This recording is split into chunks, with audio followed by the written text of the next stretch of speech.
திரு C. Joseph Vijay அவர்களை முதலமைச்சராக கொண்ட அமைச்சரவை மீது இப்பேரவை தனது நம்பிக்கையை தெரிவிக்கிறது என நான் மொழிந்துள்ள அரசினர் தீர்மானத்தின் மீது அனைத்து கட்சிகளை சார்ந்த மாண்புமிகு உறுப்பினர்கள் தங்களது கருத்துக்களை தெரிவித்து தீர்மானத்தை ஆதரித்தும் எதிர்த்தும் உரையாற்றியுள்ளனர்.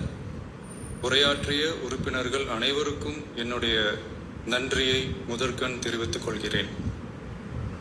இந்திய தேசிய காங்கிரஸ் கட்சி சார்பாக உரையாற்றிய மாண்புமிகு திரு சே. ராஜேஷ் குமார் அவர்கள் தீர்மானத்தை வரவேற்றதோடு மட்டுமல்லாமல் மதசார்பற்ற அரசுக்கான ஆதரவு என கூறினார்கள். நிச்சயமாக இந்த அரசு மதசார்பற்ற அரசாகத்தான் செயல்படும் என்கிற உறுதியை தெரிவித்துக் கொள்கிறேன்.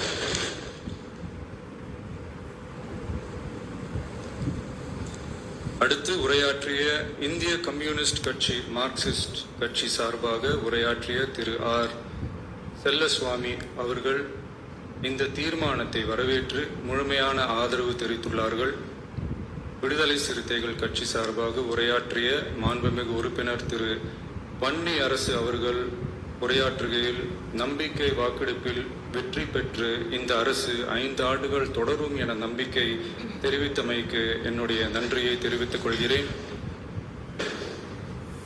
ஆதரிப்பவர்களுக்கு மட்டுமான அரசல்ல, எதிர்ப்பவர்களுக்கான அரசும் இது என சுட்டிக்காட்டியமைக்கு எனது நன்றியை தெரிவித்துக் கொள்கிறேன். முந்தைய அரசுகளால் கொண்டு வரப்பட்ட முக்கிய மக்கள் நலத்திட்டங்கள் தொடரும் என்ற உறுதியை தெரிவித்துக் கொள்கிறேன். இந்திய யூனியன் முஸ்லிம் லீக் கட்சியின் சார்பாக உரையாற்றிய மாண்புமிகு திரு ஆமு ஷாஜகான் அவர்கள் தீர்மானத்தை வரவேற்று வரலாற்று சாதனை இந்த அரசு படைக்கும் என வாழ்த்தியுள்ளார்கள். மாண்புமிகு உறுப்பினர் திரு எஸ். காமராஜ் அவர்கள் தீர்மானத்தை வரவேற்று உரையாற்றியுள்ளார்கள். இந்திய கம்யூனிஸ்ட் கட்சி சார்பாக உரையாற்றிய மாண்புமிகு திரு ராமச்சந்திரன் அவர்கள் தீர்மானத்தை வரவேற்று பேசியுள்ளார்கள். தேசிய முற்போக்கு திராவிட கழகத்தின் சார்பாக உரையாற்றிய மாண்புமிகு உறுப்பினர் திருமதி பிரேமலதா விஜயகாந்த் அவர்கள் உரையாற்றுகையில் எதிர்கட்சிகளை எதிரி கட்சிகளாக நினைக்காமல் எங்கள் அரசு செயல்படுவது குறித்து குறிப்பிட்டு வாழ்த்து தெரிவித்தமைக்கு என்னுடைய நன்றி. மேலும் ஓரிரண்டு கருத்துக்களை தெரிவித்து தெளிவுபடுத்த வேண்டுமென்று கேட்டுக்கொண்டார்கள். I will rethink about it.